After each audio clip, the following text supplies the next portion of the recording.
Welcome to the Relationships Decoding Podcast.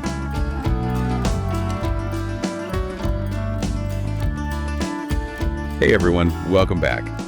You know, relationships, they're complicated, right? And today we're taking a deep dive into what can cause a marriage to really fall apart. We've got this really powerful personal account. It's called The Turning Point of Marriage, from You Can't Change, I Can't Tolerate, to Separation. And that title alone, I think, speaks volumes, doesn't it? It really gets at the heart of why we're exploring this. We all want to understand what makes some relationships last and why others, well, sadly, end. Yeah, and it's not about pointing fingers, right? It's about gaining insights.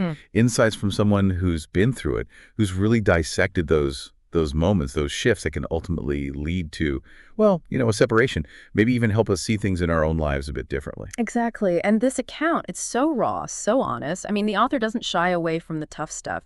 And one of the most striking takeaways, I think, is this central idea, this breaking point. They call it, you can't change and I can't tolerate it anymore. Oh, wow. That's heavy. And you know what? I think that resonates with a lot of people, whether you're married or not. It's that feeling of hitting a wall, like you've tried, you've communicated, but something's just not changing, and it's eating away at you. And what's interesting is that the author points out that this feeling, this statement, it's not limited to one partner. Both people in a relationship can reach that point. Right. So we're not talking about blaming one person or the other. It's more about understanding how these dynamics, these feelings of frustration and maybe even resentment can build up over time. And that's really what the account digs into. How those little things, those quirks, those habits that might have seemed small at first, they can become huge sources of tension in a marriage. Yeah. When you're first dating, you might overlook those things or even find them endearing, right? But then you're living with this person day in and day out, and those little things, well, they can start to feel a lot bigger.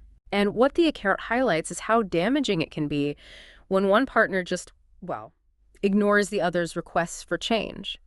It's not just about the specific habit, it's about feeling unheard, feeling like your needs don't matter. Totally. I can see how that would be incredibly frustrating. Like, I've told you 100 times that this bothers me, but you're still doing it. It's like a lack of respect almost. Exactly. And the author calls this arrogance in the little things. It's like a slow poison, they say. It's those everyday details, those little moments where you realize, wait, this person isn't really considering my feelings.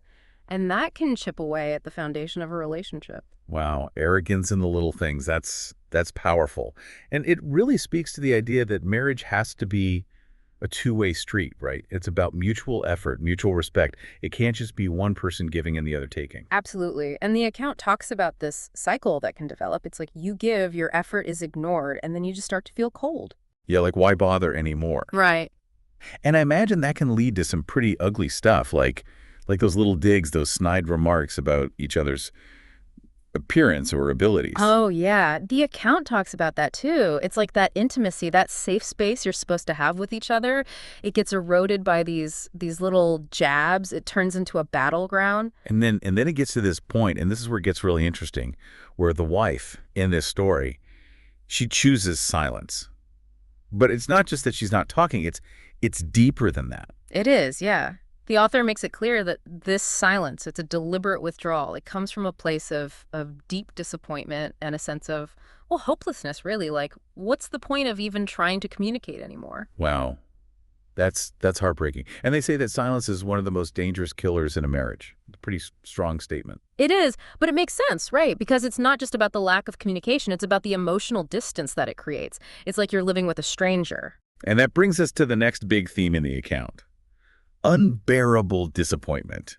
This idea that it's not just a passing feeling, it's a slow burn that can ultimately lead to divorce. Yeah. And what's fascinating is how the author describes this silence, how it can be misinterpreted by the other partner. It's like, you think I'm being silent to punish you, but really I'm just so disappointed. And that misunderstanding, that just makes everything worse, doesn't it? Because you're not even addressing the real issue, which is that underlying disappointment. Exactly. And the author, they call disappointment the most lethal poison in a marriage. It's not a quick death, it's a slow one.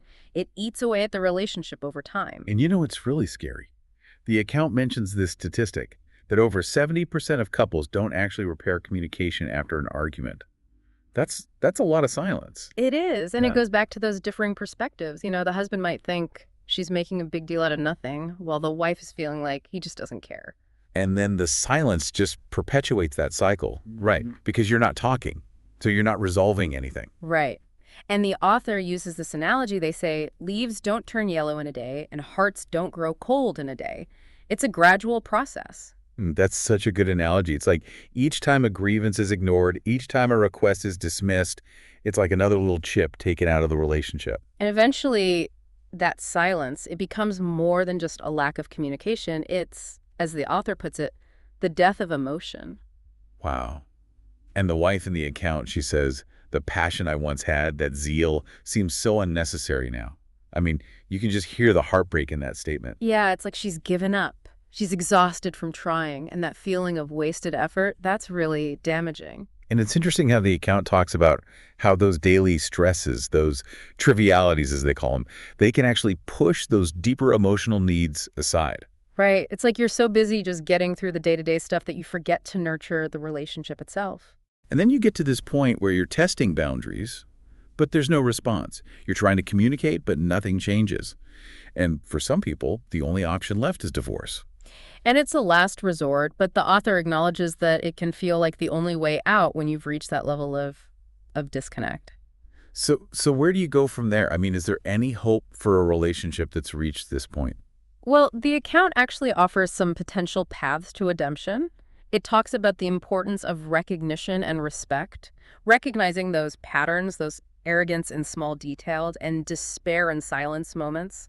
Okay, so let's talk about those paths to redemption. What does that actually look like? Well, they talk about rebuilding the rituals of detail. It's about moving away from just doing what's expected, like, giving the sugar when it's asked for, and instead actively showing love and care in those small, everyday moments. It's like anticipating your partner's needs, doing those little things that show you're thinking about them. Exactly. And the other key action is renewing honest conversations. It's about moving away from that avoidance, that feeling of you don't listen anyway, and really trying to face things together. So it's about creating a space for open communication where both partners feel heard and respected. Yeah. And the author emphasizes that communication is the bridge between two people. It's how you build understanding and connection. And they use this beautiful analogy, comparing marriage to a garden that needs nurturing from both sides. I love that. Yeah, it's a great analogy. And for anyone out there who's struggling with silence in their relationship, the author offers a message of hope. It's not necessarily the end. It's a signal, a chance to acknowledge each other's vulnerabilities and build that respect for your differences. So as we wrap up this deep dive, I think the big takeaways are, be aware of those little things, those patterns that can lead to resentment and disconnect. Don't let silence become the norm. And remember, communication is key. And maybe, as you go about your day, think about the small moments in your own relationships. Are you building connection, or are you, maybe unintentionally, creating distance? And what is that silence really saying? It's definitely something to reflect on. Thanks for joining us today, everyone. It's been quite a deep dive. Thanks for listening. Don't forget to subscribe, and see you next time.